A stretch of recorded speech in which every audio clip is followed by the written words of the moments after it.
Good evening all of you. मेरा नाम है जयदीप प्रमाणिक और आप सबों को स्वागत है मेरे YouTube channel CV Raman academy में। आज आप लोगों के लिए एक खूबसूरत सा टॉपिक लेके आए हैं, वेक्टर, सदिश राशि। तो चलिए फटाफट इसको स्टार्ट करते हैं और जल्दी से सीख लेते हैं कि वेक्टर क्वांटिटी होता क्या है। तो इसको समझने से पहले सबसे पहले हम लोग को जानना पड़ेगा ये फिजिकल क्वांटिटी किसे बोलते हैं। फिजिकल क्वांटिटी जिसको हिंदी में भौतिक राशि कहा जाता है, ठीक है। तो फिजिकल क्वांटिटी आपको जानना पड़ेगा कि भौतिक राशि किसे बोलते हैं। तो भौतिक राशि सिंपल में उसे कहा जाता है जिसे हम क्या कर सकते हैं, माप सकते हैं। जैसे एग्जांपल के तौर पर, जैसे आप मान लीजिए कि आप दुकान गए हैं और आपको चीनी खरीदना है। तो चीनी आप जब खरीदोगे तो चीनी वाले दुकानदार वालों से आप क्या बोलोगे कि चीनी दीजिए। क्या चीनी आपको कितना देगा, 2 किलो। जैसे आप चीनी को किस में मापते हैं बताइए, शुगर को हम माप सकते हैं, किस में मापते हैं, 2 किलो या फिर 3 किलो, 4 किलो, 5 किलो, 6 किलो, कुछ ना कुछ इसको मापा जाता है। ये इसका मात्रक है किलो से हमको पहचान में आ रहा है कि हम क्या माप रहे हैं उसका, शुगर का क्या माप रहे हैं, शुगर का माप रहे हैं उसका मास यानी द्रव्यमान माप रहे हैं। तो ऐसे अनेक राशि होती है हमारे पास जिसे हम क्या कर सकते हैं, माप सकते हैं। उसे मापने का तरीका अलग अलग होता है। कभी कभी कोई राशि डायरेक्टली मापा जाता है, कभी कभी इनडायरेक्टली मापा जाता है। वैसे उतना विस्तार में पढ़ना है नहीं, हम लोग को समझना है कि वेक्टर क्वांटिटी क्या है। तो थोड़ा सा सिंपल सा नॉलेज ये रखिए कि भौतिक राशि यानी फिजिकल क्वांटिटी हम उसे बोलेंगे जिसको हम क्या कर सकते हैं, माप सकते हैं, सीधा सीधी माप सकते हैं उसको। तो माप, जैसे हम शुगर, मास हम लोग माप सकते हैं। मास को किस में मापाता है, वो केजी में मापाता है। जैसे आप क्षेत्रफल ले लीजिए, एरिया, जैसे आयत का क्षेत्रफल निकल जाता है लंबाई इंटू चौड़ाई से, वो भी मापाता है। जैसे आप मान लीजिए कि आपके पास एक रेक्टेंगल है, लंबाई है 10 मीटर, चौड़ाई है मान लीजिए 5 मीटर, तो इसका जो एरिया निकल के आएगा लेंथ इंटू ब्रेथ यानी 10 गुना 5 50 मीटर स्क्वायर। ध्यान दीजिएगा, तो जो राशि को हम माप पा रहे हैं उसमें देखने वाली बात यह है कि उसमें एक मान है और मान के साथ साथ एक मात्रक है। तो भौतिक राशि बहुत सिंपल था कि भौतिक राशि क्या है जिसे हम क्या कर सकते हैं, सिंपल में माप सकते हैं। और जिसे भी कोई भी राशि जो इस दुनिया में है जिसे हम माप सकते हैं उसे हम क्या बोलते हैं, भौतिक राशि बोलते हैं। और फर्दर भौतिक राशि को 2 कैटेगरी में हम लोग बांट देते हैं। क्या क्या, वो देखिए, बहुत मज़ा आएगा, धीरे धीरे सीखने जाएंगे। यहाँ पे देखिए कि भौतिक राशि को फिर 2 भागों में बांट दिया जाता है। एक को हम बोलते हैं स्केलर क्वांटिटी और दूसरे को हम बोलते हैं वेक्टर क्वांटिटी। एक को बोला जाता है स्केलर क्वांटिटी, एक को बोलते हैं वेक्टर। स्केलर यानी आपको बोला जाता है अदिश राशि और वेक्टर को बोलते हैं हम सदिश राशि। दोनों को समझना बहुत जरूरी है। वैसे हम लोग का लेक्चर जो होगा आज अधिकतर वो इसके ऊपर होगा, वेक्टर, क्योंकि ये बहुत इंपॉर्टेंट भी है। आप अगर अपने बोर्ड एग्जाम के लिए प्रिपरेशन कर रहे हैं तब भी आपको वेक्टर आना चाहिए, और अगर आप कंपटीशन के भी लिए कर रहे हैं तैयारी तो उसके लिए भी आपको वेक्टर आना चाहिए। बहुत जरूरी है, बहुत इंपॉर्टेंट टॉपिक है। तो सबसे पहले वेक्टर से आने से पहले फिजिकल क्वांटिटी समझ चुके हैं जिसे हम क्या कर सकते हैं, माप सकते हैं। अब आते हैं स्केलर पे कि स्केलर क्वांटिटी किसे बोलेंगे। स्केलर क्वांटिटी के अंदर में वैसे राशियां आती हैं जिसका सिर्फ और सिर्फ मान होता है, सिर्फ और सिर्फ मान। जिसके पास सिर्फ और सिर्फ क्या होगा, ओनली उसके पास क्या होगा, मैग्नीट्यूड होगा, मान होगा। उसके पास कोई भी डायरेक्शन नहीं होगा, उसके पास डायरेक्शन का बात ही नहीं होता है। वैसे राशियां जिसके पास सिर्फ और सिर्फ क्या आएंगे, मान आएंगे, डायरेक्शन उसके पास कुछ नहीं होता है, हम उस प्रकार की राशि को स्केलर क्वांटिटी के अंदर में रखते हैं। एग्जाम्पल देखा जाए, जैसे अभी हम लोग लिए थे मास का एग्जाम्पल, द्रव्यमान। जैसे अगर आपको चीनी मापने के लिए बोला गया तो चीनी का आप मान कैसे करते हो, 2 किलो, ठीक है। आप चीनी को माप लिए 2 किलो में। अब ध्यान से देखा जाए तो चीनी का ये 2 किलो क्या है, ये उसका मान हुआ। इसके पास कोई दिशा है कि मतलब ऐसा कोई बात है कि अगर हम मान लीजिए कि आप चीनी को अगर माप रहे हैं, आप अगर पूरब दिशा की ओर करके माप रहे हैं तो उसका मान 2 किलो आया। अगर आप पश्चिम दिशा, उसका दिशा चेंज भी कर दोगे, चीनी को आप अगर घुमा भी देते हैं, अब अगर पश्चिम की ओर करके मापोगे तब भी उसका मान 2 किलो आएगा। उत्तर की ओर करोगे तब भी 2 किलो, और दक्षिण की ओर करोगे तब भी 2 किलो आएगा। तो और एग्जाम्पल आप समझ सकते हो। जैसे आप मान लीजिए कि आप माप रहे हो दूध को, आप दूध खरीदने गए और दूध आप ले लिए 1 लीटर। तो दूध जो आप 1 लीटर लिए हैं, 1 लीटर से आप क्या मापे हो, वॉल्यूम, आयतन उसका, कि दूध का कितना आयतन है, वॉल्यूम। अब आयतन मान लीजिए उसका 1 लीटर आया, तो ये सिर्फ और सिर्फ क्या है, उसका मान है। हाँ, वैसे पहले ये 1 लीटर, ये 2 किलो हम लोग ले रहे हैं, मतलब हम इसको माप सकें तभी तो लिख पाए हैं। अगर माप सके हैं मतलब ये कैसा राशि है, फिजिकल क्वांटिटी। और फिर इसके अंदर में देखा जाए जो माप लिए हैं सिर्फ और सिर्फ उसके पास मान है, कोई डायरेक्शन है नहीं। अब डायरेक्शन वाली बात करते हैं कि डायरेक्शन अगर हो जाए और मान भी हो जाए तब हम उसको बोलेंगे वेक्टर। तो उससे क्या होगा कि डायरेक्शन हो जाने पे हम लोग को क्या फ़ायदा होगा या फिर हम उससे क्या कर पाएंगे आगे की ओर, उसको भी देखेंगे। तो सबसे पहले फिजिकल क्वांटिटी आपको समझना है, ये बहुत इंपॉर्टेंट भी है। और फिजिकल क्वांटिटी क्या है, जिसे हम क्या कर सकते हैं सिंपली, जिसको हम क्या कर सकते हैं माप सकते हैं।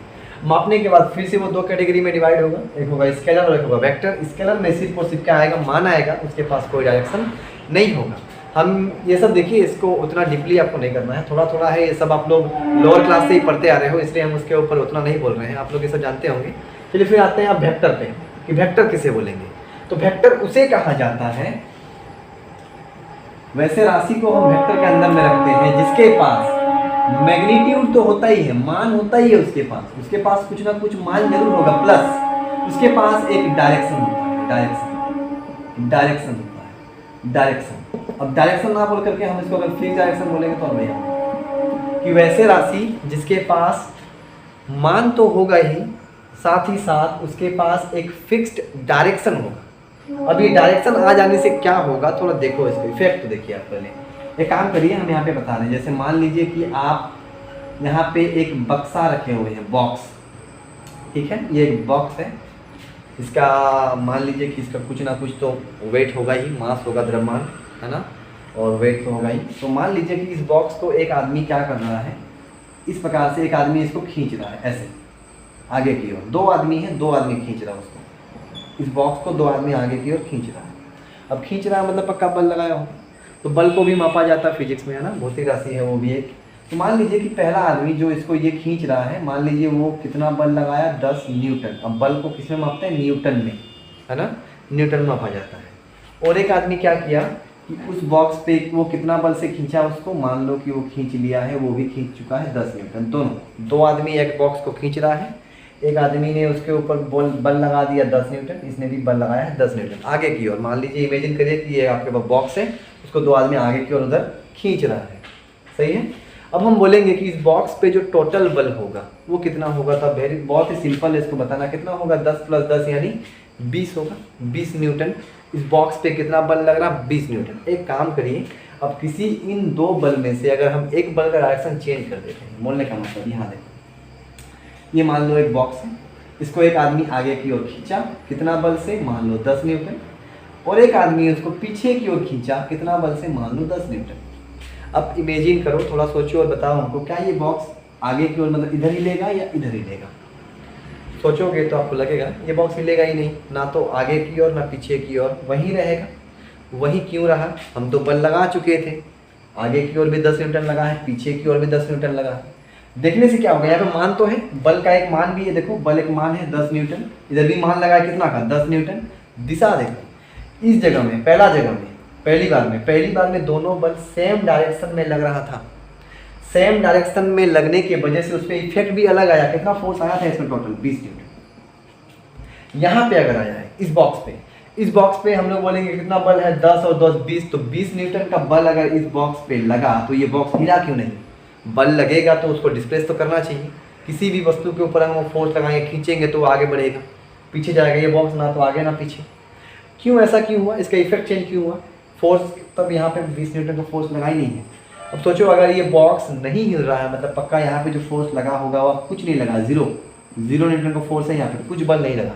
अब ये कैसे कर सकते हैं? यहाँ पे देखो, यहाँ पे सेम था, दोनों का डायरेक्शन सेम था, तो 10 और 10 कितना आया, 20 आया।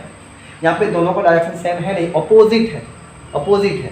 तो एक आगे की ओर अगर 10 न्यूटन लगा है तो पीछे की ओर, मतलब अगर आप इसको करो टोटल बल कितना आया, तो पीछे की ओर आपको लगा होगा -10 न्यूटन। एक अगर आप पॉजिटिव में ले रहे हो, दूसरे को आपको नेगेटिव में लेना पड़ेगा, क्योंकि दोनों का डायरेक्शन क्या है, अपोजिट है ना। और अपोजिट डायरेक्शन होने की वजह से अभी कितना बल देगा आपको, 0 न्यूटन, जो सही भी है। तो हमको वेक्टर में मान के साथ साथ डायरेक्शन को भी देखना पड़ता है, और ये बहुत जरूरी भी है। इस डायरेक्शन को चेंज करने पे उसका इफेक्ट जो हम करना चाहते हैं उसका इफेक्ट चेंज होगा। यहाँ पे देखिए, दोनों बल सेम डायरेक्शन पे था, अलग इफेक्ट, अलग अलग डायरेक्शन हुआ, अलग इफेक्ट। तो वेक्टर के ऊपर आपको बहुत सवाल आए, न्यूमेरिकल्स भी आएंगे, कभी आपको वेक्टर जोड़ना होगा, कभी घटाना होगा, कभी क्रॉस प्रोडक्ट, कभी डॉट प्रोडक्ट, और बहुत सारे प्रोजेक्शन, एंगल्स, बहुत सारे क्वेश्चन यहाँ से बनते हैं, यहाँ से क्वेश्चंस नहीं आने वाले हैं स्केलर, क्योंकि इसके पास सिर्फ और सिर्फ क्या होता है, मान होता है, इसके पास कोई भी स्पेसिफाइड डायरेक्शन नहीं होता। जैसे आपका एरिया, सॉरी एरिया नहीं, एरिया एक प्रकार का वेक्टर क्वांटिटी है, एरिया नहीं, मास, जैसे मास है ना, मास 2 किलो 3 किलो, चीनी को मापोगे 2 किलो है ना, चावल मापोगे 5 किलो, तो उसका सिर्फ और सिर्फ मान है, कोई डायरेक्शन है नहीं। अगर हम उसका डायरेक्शन को भी चेंज करते हैं तो उस पर कोई फर्क पड़ेगा नहीं, तो उस पर क्वान्टिटी स्केलर जिसमें मान के साथ साथ डायरेक्शन होगा उसको बोलेंगे वेक्टर। इतना तो आप लोग जानते ही होंगे, बहुत बेसिक सी चीज़ है, इसके ऊपर उतना बात नहीं कर रहे हैं। आगे आते हैं कि एक वेक्टर को डिनोट किससे करते हैं, है ना, उसका नोटेशन, रिप्रेजेंटेशन। चलिए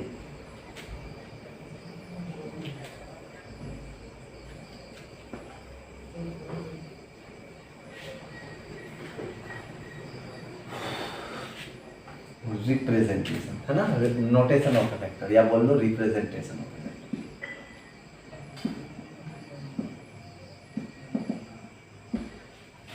रिप्रेजेंटेशन कैसे रिप्रेजेंट करेंगे, उसको दर्शाएंगे कैसे, नोटेशन क्या होगा उसका वेक्टर का। तो मान लीजिए वेक्टर को डिनोट करने के लिए बहुत सिंपल तरीका अपनाया जाता है। जैसे आप यहाँ पे ले रहे हो ए और आपको ऊपर में देना होगा एरो, इसको हम क्या पढ़ते हैं वो देखो, इसको पढ़ते हैं ए वेक्टर, जहाँ पे जो सिंबल ए है, सिर्फ सिंबल ए, ये आपको बताता है मैग्नीट्यूड के बारे में, उसके मान के बारे में, और ये जो एरो है, एरो ये बताता है उसका डायरेक्शन। और वेक्टर होता क्या है, जिसके पास मैग्नीट्यूड हो प्लस क्या हो, एक डायरेक्शन हो, फिक्स डायरेक्शन, स्पेसिफाइड डायरेक्शन, उसको वेक्टर बोलते हैं। बहुत सिंपल तरीका है, आप इसको ऐसे भी लिख सकते हो, जैसे मान लो एक वेक्टर है, मान लो बोल दिएगा बी, तो इसको आप क्या पढ़ोगे, बी वेक्टर। एरो मार्क जरूर होगा वेक्टर में, ऊपर में ये एरो मार्क जरूर होता है। अगर आप लिख रहे हो सी वेक्टर तो आप ऐसे लिखोगे, डी वेक्टर तो आप ऐसे लिखोगे, ई वेक्टर तो आप ऐसे लिखोगे। ये तो हो गया वेक्टर। हाँ, अब वेक्टर में क्या क्या होगा, एक मैग्नीट्यूड और एक डायरेक्शन। डायरेक्शन के लिए बात करेंगे, डायरेक्शन कैसे निकाला जाता है किसी का, उसके लिए क्या आता है, बात कर लेते हैं मैग्नीट्यूड के ऊपर, कि मैग्नीट्यूड कैसे पता करोगे।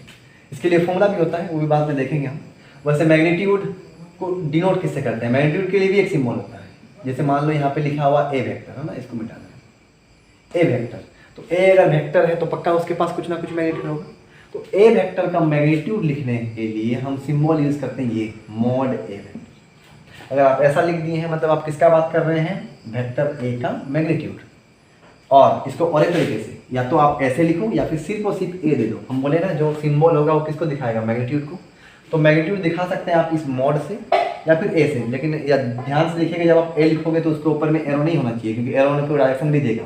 और सिर्फ किसका बात कर रहे हैं अभी हम, मैग्नीट्यूड का। तो मैग्नीट्यूड लिखने के लिए सिर्फ और सिर्फ सिंबल आप ए यूज करोगे या फिर ए मॉड, या फिर अगर आप बी का मैग्नीट्यूड मान लो इस वेक्टर का, आप ऐसे यूज करोगे बी वेक्टर का मॉड, या फिर सिंपल में आप लिखोगे बी, ठीक है। या फिर आप सिंपल में सी दे दो, सी वेक्टर, या फिर सिंपल में सी, ऐसे।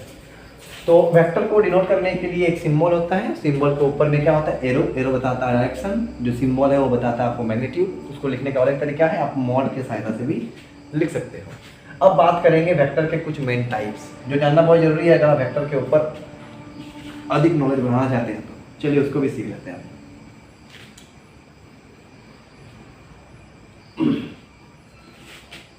अब थोड़े आते हैं टाइप्स ऑफ वेक्टर के ऊपर।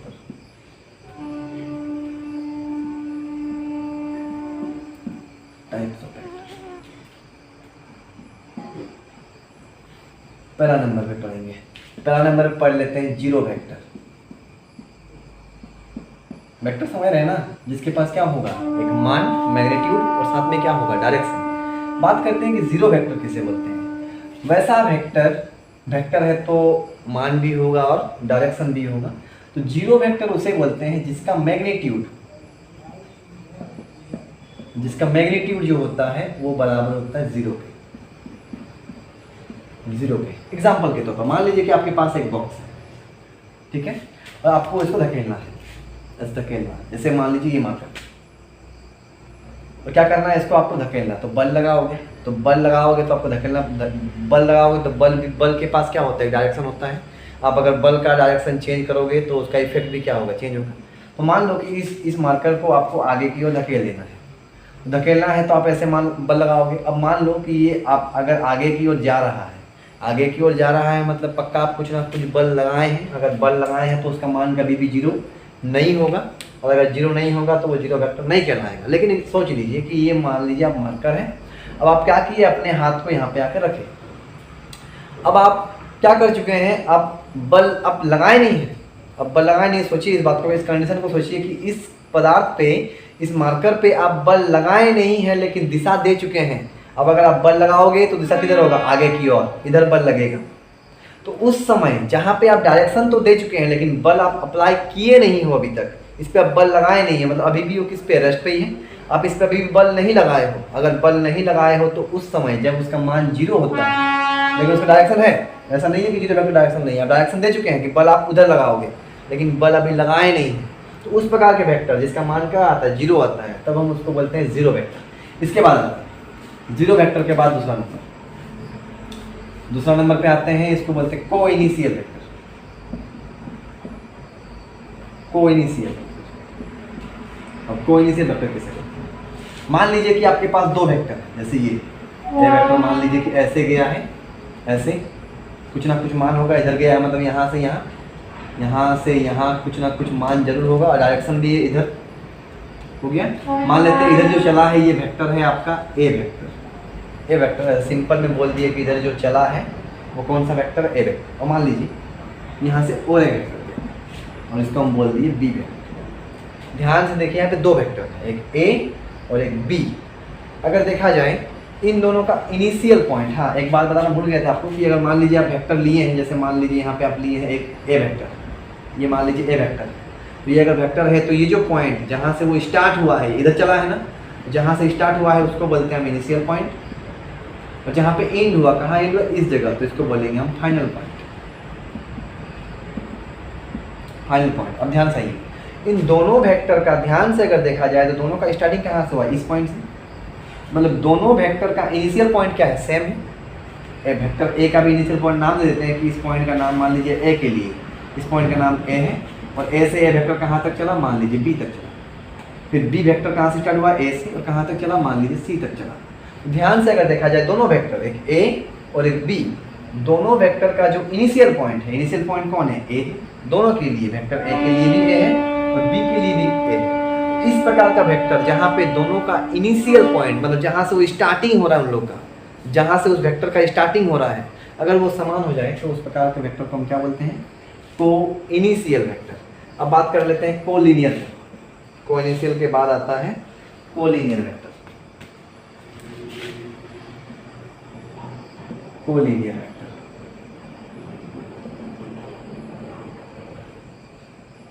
कोलिनियर वेक्टर स्पेलिंग देख लीजिएगा, शायद लगता है कोलिनियर के स्पेलिंग गलत है।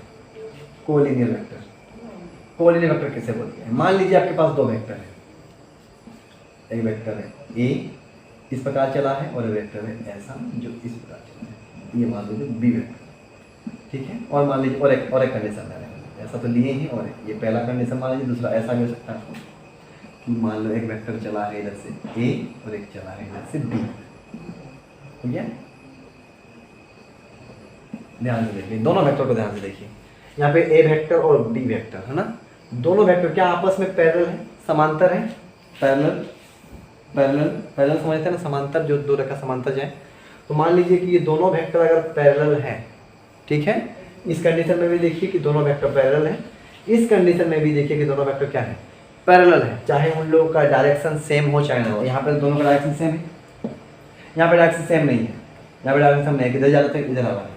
डायरेक्शन सेम हो चाहे ना हो, दोनों का मान सेम हो चाहे ना हो, अगर दो वेक्टर पैरेलल हो जाए आपस में, तो उस प्रकार के दोनों वेक्टर के हम पेयर को क्या बोलेंगे, कोलिनियर वेक्टर बोलेंगे। जीरो वेक्टर जहाँ पे मान क्या आएगा, जीरो, डायरेक्शन आप दे चुके होंगे लेकिन उस पर कोई भी आप इफेक्ट नहीं दिए हैं, डायरेक्शन आप दे चुके हैं लेकिन उसका कोई प्रभाव उस पर नहीं है, अभी जीरो है मान उसका, तो वो कहलाता है जीरो में।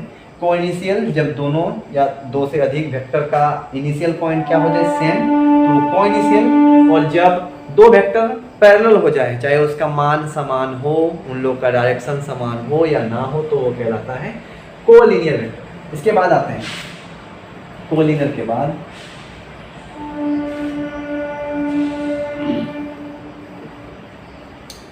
कोलिनियर वेक्टर के बाद पढ़ लेते हैं इक्वल वेक्टर, ये भी इंपॉर्टेंट है, इक्वल वेक्टर। Equal vector. दो वेक्टर को इक्वल तब बोल सकते हैं, मान लीजिए कि आपके पास दो वेक्टर है, ए और एक बी, ठीक है, मान लो ऐसे दो वेक्टर है, एक ए और एक बी। तो दो वेक्टर बराबर तब होगा जब दोनों का मान बराबर हो। जैसे मान लीजिए कि ए का मान दिया गया है 20, कुछ भी न्यूटन मान लेते हैं बल, इसमें भी बी का भी मान दिया गया है मान लीजिए 20 न्यूटन। दोनों का मान क्या है, समान है। और देखा जाए दोनों का डायरेक्शन, तो ये भी इधर चला है और ये भी किधर चला है। अगर आप ईस्ट वेस्ट नॉर्थ साउथ बनाओगे तो ये ईस्ट मतलब किधर चला है, ईस्ट, ये वेस्ट, ये नॉर्थ, ये south, east west north south, सही है, ईस्ट वेस्ट नॉर्थ साउथ। देख लीजिएगा, वैसे छोड़िए। अभी ये बताइए कि ये चला किधर है, ये ईस्ट की ओर चला है, ईस्ट की ओर। और दोनों का मान भी देखा जाए तो बराबर है, मतलब दोनों का मान भी समान है और दोनों का डायरेक्शन भी समान है। तो वैसे वेक्टर्स जिसके मान के साथ साथ डायरेक्शन भी समान हो जाए तो हम उन दोनों वेक्टर को क्या बोलते हैं, इक्वल वेक्टर। मतलब हम यहाँ पे बोल सकते हैं कि ए वेक्टर जो है वो बी के बराबर है, इसको हम बोलते हैं इक्वल वेक्टर। ठीक है, अब बात करेंगे नेगेटिव ऑफ वेक्टर। इक्वल के बाद आ जाता है नेगेटिव ऑफ वेक्टर। इसी समझा दे रहे हैं, नेगेटिव ऑफ वेक्टर। मान लीजिए कि आपके दो वेक्टर है, एक ए और एक बी। ए वेक्टर मान लीजिए इधर चला है और बी वेक्टर मान लीजिए उसके अपोजिट में चला है। बी मान लीजिए उसके दोनों अपोजिट में चला है, ठीक है, एक ए एक बी। अब मान लीजिए कि ए का मान है 20 न्यूटन और बी का मान है मान लीजिए 20 न्यूटन। ध्यान से देखो तो दोनों वेक्टर का मान जो है वो 20 न्यूटन का है, मतलब दोनों का मैग्नीट्यूड क्या है, समान है, लेकिन डायरेक्शन अलग अलग, एक इधर तो एक इधर। तो जब दोनों वेक्टर का मैग्नीट्यूड समान हो जाए और अगर डायरेक्शन अपोजिट हो जाए तो उस प्रकार के वेक्टर को एक दूसरे के रेस्पेक्ट में क्या बोल सकते हैं, हम नेगेटिव ऑफ वेक्टर बोल सकते हैं। जैसे एग्जांपल के तौर पर ए जो है वो बी के बराबर है, ए बी के बराबर है, लेकिन अपोजिट है, तो अपोजिट के लिए हम साइन लगा देते हैं माइनस। तो नेगेटिव साइन जो आ गया तो हम यहाँ पर बोल सकते हैं कि ए जो है वो बी का नेगेटिव ऑफ वेक्टर है, या फिर ऐसे बोल सकते हैं बी जो है वो ए का क्या है, नेगेटिव ऑफ वेक्टर है। तो जैसे बोलो तो यहाँ पे इक्वल वेक्टर जहाँ पे मैग्नीट्यूड के साथ साथ डायरेक्शन क्या होगा, सेम होगा। यहाँ पे मैग्नीट्यूड सेम होगा लेकिन डायरेक्शन क्या होगा, अपोजिट होगा। अब इसके बाद जो आते हैं बहुत इंपॉर्टेंट है वो, इसको मिटा दें।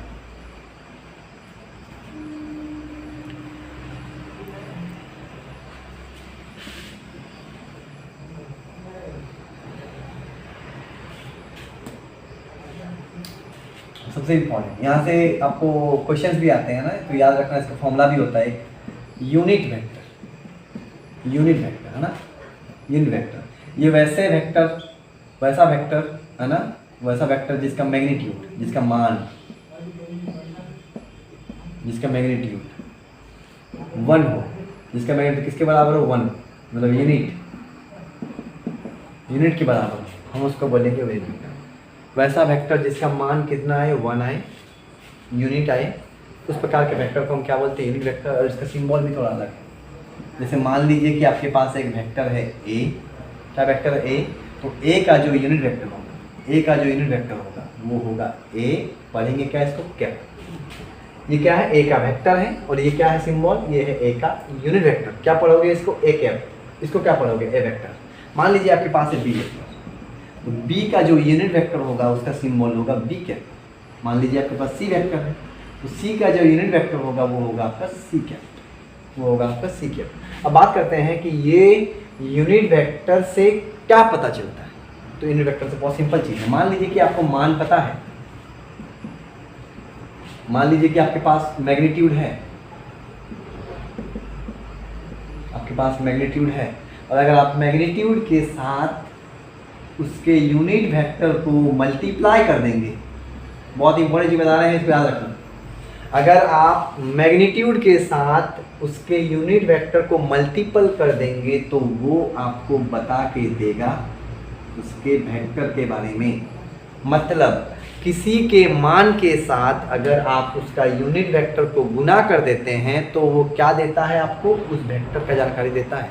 एग्जाम्पल के तौर पर मान लीजिए कि एक आदमी, ये मान लीजिए कि ये एक्स एक्सिस है, कौन सा एक्सिस है, एक्स एक्सिस, ठीक है। अब एक्स एक्सिस में मान लीजिए कि एक आदमी 2 से 4 यहाँ से यहाँ चला, ठीक है, या फिर बोलो ओरिजिन से चला, जीरो से कहाँ चल दिया, 4। तो हम बोलेंगे कि बताओ कि x का मान कितना है, तो आप बोलोगे कि x का मान है 4। ध्यान से अगर देखा जाए तो जब वो x एक्सिस पे चल रहा था तो उसका मान कितना मान तक चला है, वो 4 मान तक चला है। और साथ में ध्यान से देखो, क्या इसके पास डायरेक्शन नहीं है कि वो कौन से एक्सिस पे चला है, तो हम बोल सकते हैं कि वो कौन से एक्सिस पे चला है, x एक्सिस पे चला है। तो अगर आप इसके साथ 4 के साथ अगर आप 4 के साथ गुना कर दोगे x एक्सिस के यूनिट वेक्टर के साथ, तो ये आपको बता के देगा, ये इसको कन्वर्ट कर देगा क्या कन्वर्ट कर देगा, किसमें कन्वर्ट करेगा, वेक्टर में। जैसे x एक्सिस में जो यूनिट वेक्टर लिया जाता है वो लिया जाता है, यहाँ हम बना दे रहे हैं, यहाँ देखिए 3 एक्सिस हम बना दे रहे हैं, एक x एक्सिस, एक y एक्सिस और एक z एक्सिस। x एक्सिस में जो यूनिट वेक्टर लिया जाता है वो लिया जाता है आई कैप, याद रखिएगा इसको, बहुत इंपॉर्टेंट चीज़ है ये आई कैप। जो y एक्सिस में आप यूनिट वेक्टर लेते हैं वो होता है j कैप, और जो z एक्सिस में यूनिट वेक्टर लिया जाता है वो होता है k कैप, वो होता है k कैप। ध्यान से देखिए, x एक्सिस पे चलने वाले, हम इस बात को थोड़ा गौर करिएगा कि मान लो वो चल रहा है ओरिजिन यानी मूल बिंदु से कितना तक चला है, 4 घर, तो मान होगा कि नहीं होगा, मान तो होगा। कहाँ से कितना मान होगा, 0 से 4, ये हो गया मान। डायरेक्शन भी तो है कि कहाँ किधर चला वो चला है x एक्सिस पे, डायरेक्शन फिक्स है कि वो x पे ही चला। तो अगर आप इस 4 के साथ मल्टीप्लाई कर देते हो आई कैप को, किसको मल्टीप्लाई करोगे, आई कैप को, तो ये इससे पता क्या चला कि आपको बोलना भी नहीं पड़ेगा किसी को, अगर कहीं पे लिखा हुआ है 4 आई कैप, तो इससे पता क्या चल जाएगा कि वो 4 घर चला है, उसका मान कितना है, 4 है, और वो किधर चला है, आई का मतलब कौन से एक्सिस पे, x एक्सिस पे। अब यूनिट वेक्टर ध्यान दीजिए, यूनिट वेक्टर का मान कितना होता है, 1। अगर आप 4 के साथ इसका मान गुना भी करते हैं इसको, तो इसके मान पे कोई फर्क नहीं पड़ेगा, क्योंकि इसका मान 4 है और यूनिट वेक्टर का मान क्या होता है, 1 होता है। तो 4 को 1 से गुना करोगे, मान लीजिए कि आप इसका निकालते हो कि अगर इसको गुना करने पे क्या 4 का मान कोई फर्क आ गया, तो जैसे ही आप इसका मान निकालने जाओगे तो मान तो वही आएगा 4 का 4, और इसका मान कितना होता है 1, यानी 4 ही आएगा।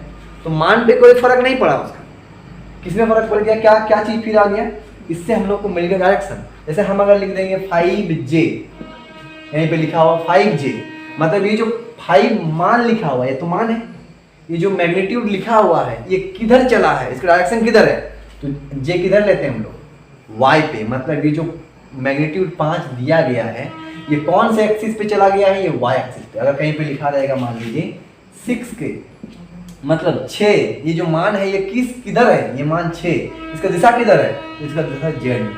क्या यूनिट वेक्टर को किसी के साथ मल्टीप्लाई करने पे उसके मान पे कोई फर्क आता है, तो इसका आंसर है नहीं, उसके मान पे कोई फर्क नहीं पड़ेगा कि यूनिट वेक्टर का मान कितना होता है, 1 होता है, और 1 को किसी के साथ भी गुना करिए तो उसके मान पे फर्क नहीं पड़ेगा। अब बात कर लेते हैं, यहाँ पे ध्यान से देखने वाली बात है, जो I J और K है, ये I J K मतलब I unit vector, J unit vector और K यूनिट वेक्टर, इसको हम कंपोनेंट भी बोलते हैं वेक्टर का, अवयव। कि वेक्टर जो बनता है वो ये 3 से, ये 3 से आपको लेकर के वेक्टर को लिखना पड़ेगा। तो I J और K को हम बोलते हैं component of vector, component of vector, इसको कंपोनेंट भी कहा जाता है। और I J K है क्या, ये यूनिट वेक्टर है। I अगर आप लिखोगे तो I किसका यूनिट वेक्टर है, किसके अलोंग में, तो x एक्सिस के अलोंग में।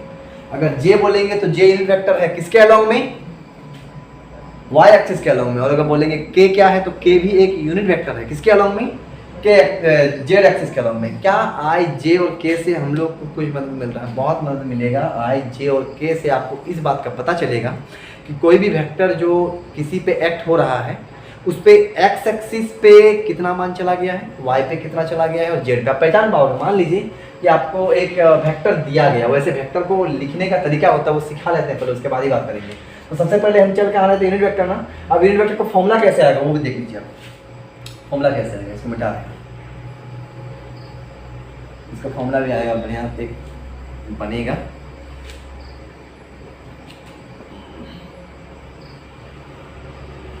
चलिए मान लीजिए कि बोला गया आपके पास एक वेक्टर है ए वेक्टर, कौन सा वेक्टर है, ए वेक्टर, और बोला गया कि ए वेक्टर का क्या है, ए वेक्टर कैसे लिखा गया है, 2i पे ऐसे लिखा गया है। ये आपके पास एक वेक्टर है, कौन सा है वो, 2i। समझ सकते हैं कि ये वेक्टर अगर 2 आए तो वेक्टर में क्या होगा, कि मान होगा और क्या होगा, डायरेक्शन। तो चलो देखते हैं कि ए वेक्टर का मान क्या है। तो इस वेक्टर का मान है 2, और डायरेक्शन किधर है, यहाँ पे क्या लगा हुआ, आई कैप, मतलब कौन सा डायरेक्शन, एक्स एक्सिस, मतलब ये जो 2 चला गया वो किधर चला होगा, किधर चला होगा, एक्स एक्सिस पे चला होगा, तो ये आ जाने से ये बेनिफिट हुआ। अब बात करते हैं कि ये जो 2 है, ये 2 है क्या? ये तो मैग्नीट्यूड है, आपका मान है। ये 2 क्या है आपका? ये मैग्नीट्यूड है। किसका मैग्नीट्यूड है? ए वेक्टर। ए वेक्टर लिख रहे हैं ना, तो ए वेक्टर का ये मैग्नीट्यूड है। हम बता चुके हैं कि हम तो इसको ऐसे भी लिख सकते हैं, ए वेक्टर का ए वेक्टर, और 2 क्या है? मैग्नीट्यूड है। किसका मैग्नीट्यूड है? ए वेक्टर का। तो ए वेक्टर का मैग्नीट्यूड को हम कैसे लिखते हैं? ऐसे बता चुके हैं, मोड देकर के। जहाँ पे इसका मान कितना है? 2 है। हम इसको लिख सकते हैं कि ये क्या है? मैग्नीट्यूड है। और इधर क्या लिख सकते हैं? आई के, जो है क्या आपका, ध्यान रखा जाए, ये मैग्नीट्यूड जो बोल रहे थे 2 क्या है? मैग्नीट्यूड है। और आई कैप क्या है? ये आपका है यूनिट वेक्टर। चलिए अब यूनिट वेक्टर पे आपसे निकल गया कि आई कैप किसके बराबर होगा? ये इधर मल्टीपल है, मैं इधर आया क्या होगा? डिवाइड, मतलब A vector by magnitude of A. A vector by magnitude of A. यहाँ पे अगर देखेंगे तो मतलब यहाँ पे आ क्या रहा है वो देखो, ये जो ये क्या है आपका? ये है आपका यूनिट वेक्टर। ये क्या है? जो वेक्टर आपको दिया गया है, मतलब गिवन वेक्टर, जो वेक्टर आपको दिया गया था, ये क्या है आपका? Given vector. और ये क्या है? ये है magnitude, magnitude, magnitude of the vector, magnitude of given vector. जो वेक्टर दिया गया है उसका क्या है? मैग्नीट्यूड है। मतलब यूनिट वेक्टर को हम कैसे लिख सकते हैं कि अगर किसी का आपका यूनिट वेक्टर निकालना है आपको, अगर किसी भी वेक्टर का आपको यूनिट वेक्टर चाहिए, तो आप क्या कर सकते हो? जो वेक्टर दिया गया है उससे आप उसके मैग्नीट्यूड को क्या करोगे? डिवाइड करोगे, तो आपको क्या देगा? उस यूनिट वेक्टर का यूनिट वेक्टर देगा आपको। तो यहाँ पे आप यूनिट वेक्टर का सिंपल में एक फॉर्मूला बना सकते हैं। जैसे आप मान लो आप लिखोगे a unit vector.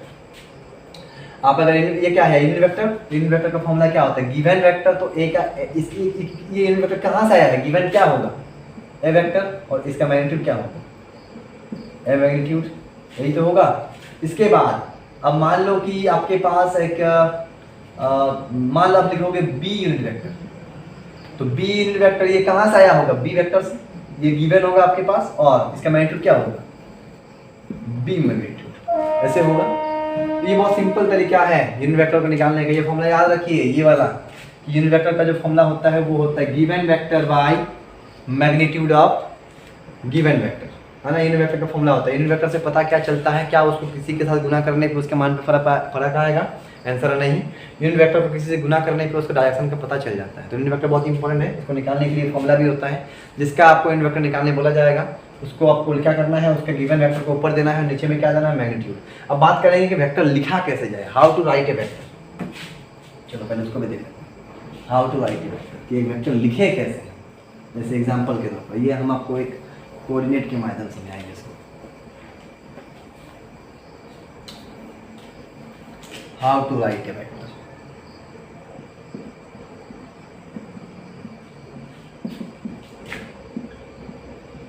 How to write a vector. मान लीजिए कि आपके पास 3 एक्सिस है, एक्स एक्सिस, एक वाई और एक जेड, और यहाँ पे एक पॉइंट दिया गया है पी। मान है इसका 2 3 4, सही है, 2 3 4। चलिए अगर हमको इस पी पॉइंट तक जाना होगा तो स्टार्टिंग कहाँ से होगा? ओरिजिन से। कन्फर्म है? इस ओरिजिन से स्टार्ट होगा। अब मान लीजिए कि ओरिजिन से अगर हम इस पॉइंट तक चल दिए ऐसे, मान लीजिए यहाँ चल दिए, ध्यान से देखो, ओरिजिन से हमको पॉइंट पी तक पहुँचना है। तो अगर हम यहाँ से स्टार्ट करेंगे तो ये ओ हो गया। अब ओ से अगर हम पी चलेंगे तो कुछ ना कुछ मान नहीं होगा क्या? यहाँ से यहाँ तक जाएंगे, कुछ ना तो मान आएगा ही आएगा। मतलब यहाँ पे मैग्नीट्यूड है कि नहीं है? तो मैग्नीट्यूड है, कुछ ना कुछ तो मैग्नीट्यूड होगा इसके पास। चलो उसके बाद मैग्नीट्यूड होगा। और डायरेक्शन देखो, जब हम यहाँ से चल रहे हैं तो उसका डायरेक्शन किधर है? ओ से पी की ओर। डायरेक्शन किधर है? ओ से पी की ओर। मतलब इसके पास एक मैग्नीट्यूड भी है। इस पॉइंट पी तक अगर हम जाते हैं तो इस पॉइंट पी तक जाने के लिए हमको कुछ ना कुछ मैग्नीट्यूड जरूर मिलेगा, और साथ में एक डायरेक्शन भी मिल रहा है। कहाँ से कहाँ? ओ से पी। डायरेक्शन मिल रहा है ओ से पी, मतलब ओ से पी। अब यहाँ पे एक वेक्टर बनेगा नहीं बनेगा? ओ से पी के बीच एक वेक्टर है, क्योंकि हम यहाँ पे मेरा मान भी मिल रहा है और साथ में एक डायरेक्शन भी है। तो इसको लिखे कैसे? तो इसको हम लिखते हैं O P vector. O P vector, जहाँ पे ओ से पी क्या है? मान है। ओ से पी जहाँ तक आप चलोगे, और एरो क्या दिखा रहा है आपको? Vector, O P vector. अब आप इसको लिखोगे कैसे? बहुत सिंपल है। ओ से पी तक जाना है ना, तो ओ से पी तक पहुंचने के लिए ध्यान से देखो, पॉइंट पी क्या दिया हुआ है? 2 3 4। अगर ध्यान से देखोगे 2, तो 2 ये क्या होता है, ये पहला मान किसके लिए होता है x, ये किसके लिए होता है y, और ये किसके लिए होता है z। तो आप ओपी वेक्टर लिखो कैसे, जैसे यहाँ पे x लिखा हुआ था 2, तो 2 कहाँ चला है x में, तो 2 हो गया मान, और जब वो x में चला होगा तो x में कौन सा यूनिट वेक्टर लगता है, i कैप, तो आप यहाँ दे दोगे i कैप। मतलब इससे क्या पता चला कि ये मान जो है 2 का मान जो है ये कौन से एक्सिस पे चला है, किसके अलोंग लिया जा रहा है, ये x एक्सिस, i लग गया मतलब x। ठीक है, इसके बाद प्लस, हमेशा वेक्टर लिखने के लिए प्लस किया जाता है। अब इसके बाद आते हैं 3 कहाँ पे चला है, अलोंग y, तो हम लिखेंगे 3j। क्या ये इन वेक्टर, ये सब यूनिट वेक्टर है ना, जिसको हम कंपोनेंट भी बोलते हैं। क्या इसको वेक्टर इसके मान के साथ गुना करने में कोई फर्क पड़ेगा, नहीं, कोई फर्क नहीं आएगा। इसके बाद आते हैं फिर प्लस 4, कौन सा एक्सिस, z, तो 4 के लिए हम क्या देंगे 4k। इस प्रकार से किसी वेक्टर को लिखा जाता है i, j और k के सहायता से, जिसको हम क्या बोलते हैं, i, j और k को क्या बोलते हैं, कंपोनेंट बोलते हैं वेक्टर का। और ये है क्या, ये एक प्रकार का यूनिट वेक्टर है। ये क्या है, एक प्रकार का यूनिट वेक्टर है। अब एक काम करते हैं, ध्यान से देखिएगा, ये कंपोनेंट है। इसके बाद करते हैं, ये तो वेक्टर लिख लिया। अब इतना हो जाने के बाद अब क्या करोगे, ये वेक्टर हो गया, तो अब बात करते हैं मैग्नीट्यूड का, इसका मैग्नीट्यूड। तो ओपी का मैग्नीट्यूड क्या लिखोगे, ओ पी का मॉड, ऐसे ही, या फिर सिंपल में आप इसको ओपी भी लिख सकते हैं। अब मैग्नीट्यूड का मतलब क्या होता है, मान। मैग्नीट्यूड का मतलब क्या होता है, मान। बहुत सिंपल है, स्टार्टिंग कहाँ से हो रहा है, ओ से ना, पॉइंट ओ जो ओरिजिन है। अब ओरिजिन का जो कोऑर्डिनेट होता है वो होता है 0 0 0। स्टार्टिंग कहाँ से हो रहा है, ओ से पी। आपको 2 पॉइंट मिल चुका है, देखो यहाँ पे है 0 0 0, यहाँ पे 2 3 4। अब आप अगर आपको मान चाहिए कहाँ से कहाँ, ओ से पी तक का, तो आराम से आप यूज़ कर सकते हैं डिस्टेंस फॉर्मूला। आराम से आप यूज़ करोगे तो आपको मिल जाएगा डिस्टेंस फॉर्मूला। आपको पता होना चाहिए फॉर्मूला क्या होता है, x2 माइनस x1 का होल स्क्वायर। तो आप पहले तो इसको मानो, यहाँ स्टार्टिंग कहाँ से हो रहा है, ओ से, मतलब ये आपका x1 है, ये क्या है आपका, ये आपका y1 है, और ये क्या है आपका, ये आपका z1 है। ये आपका हो गया x2, ये y2 और ये z2। तो चलिए रूट फॉर्मूला लगाते हैं। डिस्टेंस फॉर्मूला क्या होता है, x2 कितना है 2, या फिर एक बार लिख देते हैं, x2 माइनस x1 का whole square plus y2 minus y1 का whole square plus z2 minus z1 का होल स्क्वायर। अगर ये आप करते हैं तो यहाँ पे क्या आएगा, इसके बाद हम यहाँ करते हैं इसको, है ना। यहाँ पे क्या आएगा वो देखिए, यहाँ पे आएगा x2 का मान कितना है 2 माइनस x1 कितना है 0। तो 2 से अगर आप 0 करोगे माइनस, तो 2 ही आएगा, मतलब 2 का square plus y2 minus y1 करने जाओगे, y2 माइनस y1, तो y2 कितना है आपका 3 माइनस 0 करोगे तो कितना आएगा 3 का स्क्वायर, ठीक है, प्लस। अब अगर आओगे आप z2 माइनस z1, तो z2 माइनस z1 कहाँ पे है, z2 आपका हो गया 4 माइनस 0 कितना आएगा, 4 माइनस 0 भी आएगा 4 का स्क्वायर। ध्यान से अगर देखा जाए तो क्या ये जो 2 है, ये जो 2 है, 2 का स्क्वायर मतलब ये जो 2 है ये किसका मान है, x का। 2 कहाँ चला गया है आपको, x। 2 किधर चला, i में लगा हुआ, मतलब किस सेक्शन में चला है, x में, मतलब ये किसका मान है, x का मान है। तो हम बोल सकते हैं कि ये हो गया x स्क्वायर प्लस, यहाँ पे आता है और कहाँ गया, उसके बाद क्या है 3 किसका मान है, j, मतलब ये y एक्सिस के लिए तो y का स्क्वायर प्लस ये किसका मान है 4, यानी k मतलब z, मतलब ये z का स्क्वायर।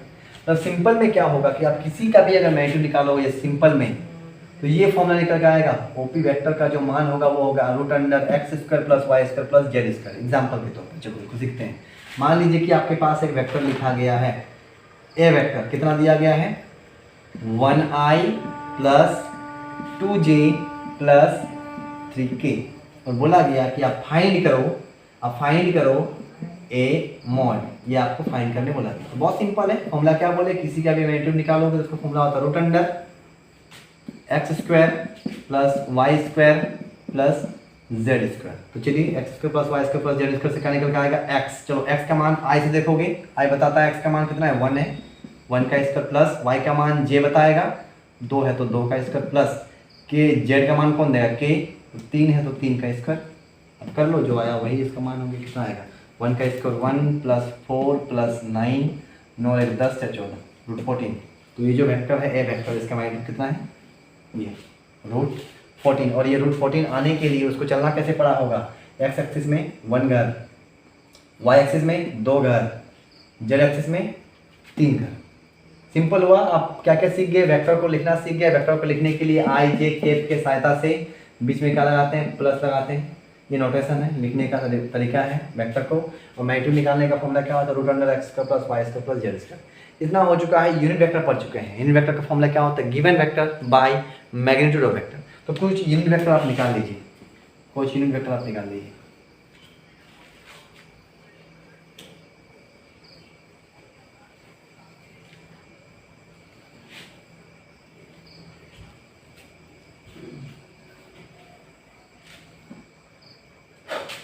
चलिए यहाँ पे मान लीजिए कि क्वेश्चन है, आपको पॉइंट दिया गया है।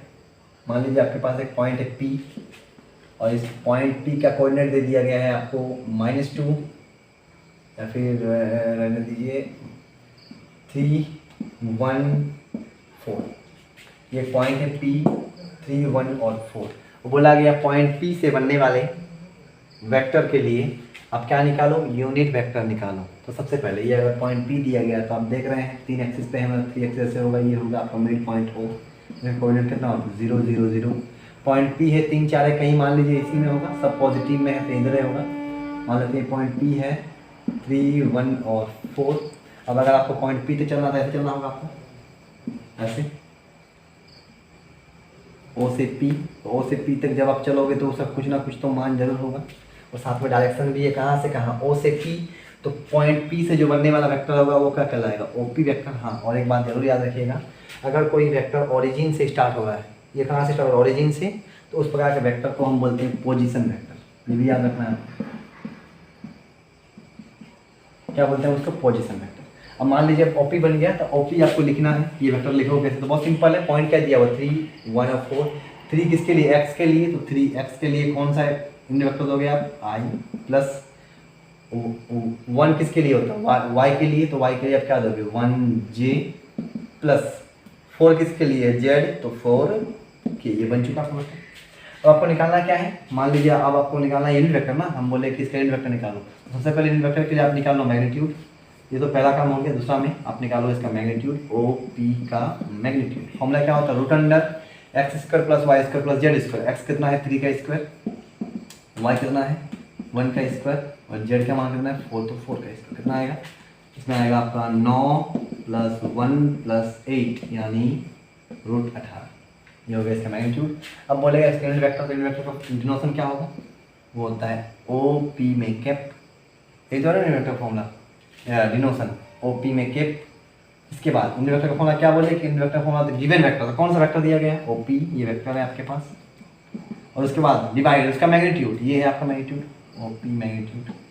OP वेक्टर कौन सा है, लिखो ये वाला है, तो आप लिख दोगे यहाँ पे 3i प्लस 1j। हाँ, गलती हो क्या, 3 स्क्वायर, चले देखते हैं, 3 स्क्वायर 9, 1 स्क्वायर 1, 4 का स्क्वायर 16। हाँ, यहाँ पे थोड़ा गलती हो गया, 16, 9 में 25 और 1 26, रूट 26 आएगा। ठीक है, चलिए अब यहाँ पे आते हैं 3i प्लस 1j प्लस कौन सा है 4k, ये वेक्टर है ना 4k बाय इसका मैग्नीट्यूड कितना है रूट 26। आप इसको अलग कर दीजिए, इसको अलग करोगे तो ऐसे आप लिख पाओगे 3/√26i प्लस 1/√26j प्लस यहाँ पे आएगा 4/√26k। ये आ चुका आपका यूनिट वेक्टर। ये किसका मान है, ओपी यूनिट वेक्टर का ये आ चुका मान। अब ध्यान से देखिएगा, ये वेक्टर आ चुका है, कौन सा वेक्टर है, ओपी जो लिए थे इसका यूनिट वेक्टर आ चुका है। अब अगर ये यूनिट वेक्टर है तो इसका मैग्नीट्यूड कितना होना चाहिए 1, बोल चुके करके भी आ जा सकते हैं। ओपी का आप मैग्नीट्यूड निकालो, अब ये जो यूनिट वेक्टर है आप इसका मान निकालो। यूनिट वेक्टर का मान हमेशा कितना होना चाहिए 1। फॉर्मूला वही है, मान निकालोगे मतलब मैग्नीट्यूड का फॉर्मूला वही होता है x² plus y² plus z²। चलो अब x में आई देता है आपको x का मान, तो x में कितना है 3/√26 का स्क्वायर होगा प्लस y² ना, तो प्लस ये j देगा आपको y मतलब 1/√26 का स्क्वायर प्लस और एक क्या है आपका z का स्क्वायर, मतलब 4/√26 का स्क्वायर करके देखते हैं, आना चाहिए 1 इसका मान। 3 का स्क्वायर 9/रूट है तो 26 यहाँ पे रूट हट जाएगा, प्लस यहाँ पे आएगा 1 का स्क्वायर तो 1 होगा, √26 में रूट हट जाएगा 26 प्लस 4 का स्क्वायर कितना होगा 16 और यहाँ पे √26 में रूट हट जाएगा, हो गया। अगर आप एलसीएम लोगे, यहाँ पे सब में 26 है तो एलसीएम तो 26, यहाँ पे आएगा 9 प्लस यहाँ पे आएगा 1 प्लस 16। अब इसको आप ऐड करो कितना आ रहा है देखिए, ये कुछ आएगा आपको 9, वही आया 26/26 कट जाएगा। 26/26 अगर कट जाता है तो कितना आएगा 1 और √1 का मान 1। तो यूनिट वेक्टर का मान हमेशा होता है 1। तो आप यूनिट वेक्टर इस टाइप से निकाल सकते हैं और कुछ क्वेश्चन आपको बाद में कराया जाएगा। आज जो पढ़े हैं थोड़ा सुन लीजिए, क्या पढ़े हैं अभी तक पढ़े हैं भौतिक राशि, क्या कर सकते हैं हम उसे, जिसको हम क्या कर सकते हैं, माप सकते हैं, सीधा माप सकते हैं उसको। और मापने के बाद उसको हम दो भाग में फिर कैटेगराइज कर देंगे। एक होगा स्केलर जिसमें सिर्फ और सिर्फ मान होगा, डायरेक्शन का बात नहीं होगा। एक होगा वेक्टर जिसमें मैग्नीट्यूड मान तो होगा ही, साथ में एक फिक्स्ड डायरेक्शन भी होगा। और वेक्टर में डायरेक्शन होना बहुत जरूरी है, हम देख चुके हैं उसका इफेक्ट किस प्रकार से हम लोग को डायरेक्शन चेंज करने से उसका इफेक्ट भी चेंज हो जाता है। अब टाइप्स ऑफ वेक्टर पढ़ना बहुत जरूरी है, फिर उसका नोटेशन, रिप्रेजेंटेशन, फिर यूनिट वेक्टर बहुत इंपॉर्टेंट है। यूनिट वेक्टर को अगर किसी के साथ मल्टीप्लाई किया जाए तो उसका वो डायरेक्शन का पता करा देता है। एक्स एक्सिस पे कौन सा यूनिट वेक्टर होता है, आई कैप। जेड एक्सिस पे कौन सा होगा, के कैप। और वाई एक्सिस पे कौन सा यूनिट वेक्टर होता है, वो होता है जे कैप। तो आई, जे और कैप ये कंपोनेंट होता है, इसको लेकर के किसी वेक्टर को लिखा जाता है। जैसे अगर मान लीजिए कोई आपके पास पॉइंट रहे, जैसे मान लीजिए आपके पास एक पॉइंट है, मान लो ए है आपके पास पॉइंट 2, 3 और 4, 2, 3 और 4। तो आप आराम से अगर पॉइंट सिर्फ और सिर्फ एक पॉइंट दिया गया ओ, तो अगर यहाँ पे पॉइंट मान लीजिए ए है, ए तो ए जो है ये स्टार्टिंग कहाँ से होगा, ओ से। मतलब यहाँ पे जो बनने वाला वेक्टर होगा वो होगा ओ ए वेक्टर। और इसका मान कितना आएगा, 2 है तो 2i प्लस 3 तो 3j प्लस 4 तो 4k। हम यहाँ पे आई क्यों दे रहे हैं, क्योंकि एक्स एक्सिस पे चला है। यहाँ पे जे क्यों दे रहे हैं, क्योंकि यहाँ पे वाई पे चला है। और के क्यों दे रहे हैं, क्योंकि हम जेड पे चला है। तो आई, जे और के आपको डायरेक्शन देता है। ठीक है, आज इतना ही। कल और इसके बारे में पढ़ेंगे। एंगल निकालना अभी बाकी है, एंगल निकालेंगे, फिर आएगा एडिशन, सब्सट्रैक्शन, धीरे धीरे बढ़ेंगे और वेक्टर का मजा लेंगे। ठीक है जितने